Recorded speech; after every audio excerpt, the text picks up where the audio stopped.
বলতেন, বাবা এই দুনিয়াতে থাকতে যদি না পান আপনি মহিলা গেলে পাবেন কি গ্যারান্টি আছে?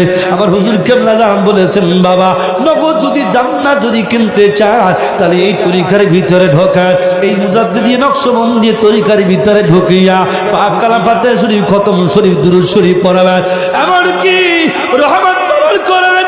নিশির শেষ ভাগে উঠিয়া সবাই যে সময় ঘুমাইয়া যায়, গাছপালা তরুলতা বাবার সব কিছু জাগনা থাকে, এরা ঘুমায় না, পশু পাখি গুলা ঘুমায় না বাবা। ওই সময় নিশির শেষ ভাগে রহমতের সময় ঠিয়া তোমরা তখন ডাকবা, ইয়া আল্লাহ ও ইয়া রহমান ইয়া রহিম। ও আমার বন্ধুরে, এমন সময় ওই হানজালা ডাকতে ডাকতে বলে, প্রাণের বিবি রে,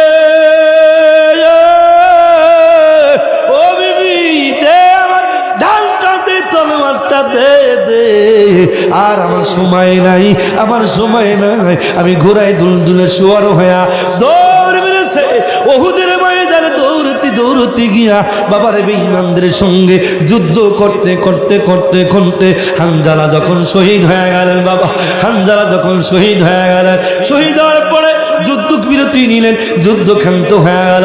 আমার নবীজি সাহাবীদের কাঁধে ভর করিয়া এক আড়ালায় বাবারে এক পাহাড়ের গুহার ভিতরে বাবা ওই পাথরের ভিতরে বসাইলেন। এমন সময় জিবরিল ডাক দেয়, পাথর রে, এ পাথর রে, তুই শক্ত থাকিস না, তুই জানো নি রহমাতাল লিল আলামিন, এটাকে না আল্লাহ আলম বানাইতো না, কলম বানাইতো না, লোহ বানাইতো না, মানুষ বানাইতো না, জিন বানাইতো না, ফেরেশতা বানাইতো না।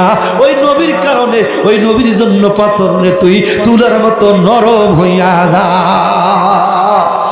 আর জোরে বলেন আল্লাহু আকবার।